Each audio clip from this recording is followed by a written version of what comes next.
வணக்கம் மக்களே. Hair oil பற்றி ஒரு வீடியோ போட்டிருந்தோம். அது பார்த்திங்கன்னா நல்ல ரிசல்ட் கொடுக்குது.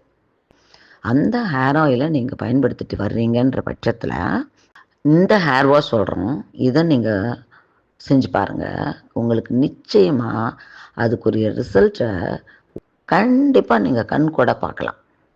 சரியா? டயட் ஆஃப்கோர்ஸ் இப்போ இருக்க குழந்தைங்களுக்கு பார்த்திங்கன்னா ஹேர் க்ரோத்து அதில் பயங்கரமான ஒரு நாட்டம் இருக்குன்னா ப்ரீ ஹேர் விட்ரோன்னு சொல்லிட்டு ஹேர் வாஷ் ஷாம்பு போட்டு பண்ணிக்கிறதுனால ஒரு சிலருக்கு அது சூட் ஆகுது, ஒரு சிலருக்கு அது சூட் ஆகாமல் ஹேர் லாஸ் கொடுக்குது. ஸோ என்ன ஆகிடுது, அந்த வால்யூமும் போயிடுது, ரொம்ப தின்னாகிடுது, டிஃப்யூஸ்ட் ஆகிடுது ஹேர். டிஃப்யூஸ்டாக இருக்கிறவங்க, ஹேரில் வால்யூம் இல்லாதவங்க, பால்டு ஹெட்டாக இருக்கவங்க, நீங்கள் என்ன பண்ணுங்கன்னா இந்த ஹேர் பேக் போட்டுட்டு நல்லா ஹேர் வாஷ் பண்ணிக்கணும். ஆக்சுவலாக பார்த்தீங்கன்னா நைட்டு நீங்கள் என்ன பண்ணுங்கள், சாதம் வடித்த கஞ்சி அது ஒரு டம்ளர், அதில் என்ன பண்ணுறீங்க, நான் சொல்கிற பொருட்களை ஊற வைக்கிறீங்க. என்ன, பாசிப்பயிறு பச்சை கலரில் இருக்குமே அது, வெந்தயம், அப்புறம் பார்த்தீங்கன்னா இது வெள்ளை உளுந்து இல்லை கருப்பு உளுந்து, இது 3. சரியா? இந்த 3ஐயும் நீங்கள் என்ன பண்ணுறீங்கன்னா சாதம் வடித்த கஞ்சி எடுத்து அதில் நீங்கள் இதை ஊற வைக்கிறீங்க. நைட்டு ஃபுல்லாக ஓவர் நைட் அது ஊறணும்.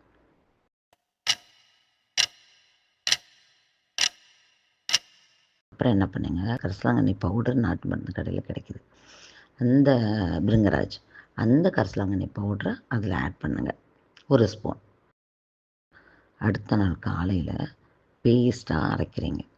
அரைச்சதுக்கப்புறம் என்ன பண்ணுங்கள், நீங்கள் ஹேர் பேக்காக போட்டுக்கோங்க.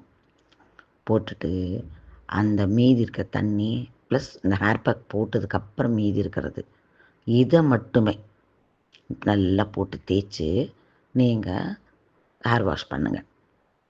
தயவு செய்து இதை ட்ரை பண்ணி பாருங்கள். அற்புதமான ரிசல்ட் உங்களுக்கு கிடைக்கும். சரிங்களா? நன்றி மக்களே. அடுத்த ஒரு வீடியோவில் உங்கள் அனைவரையும் நாங்கள் சந்திக்கிறோம்.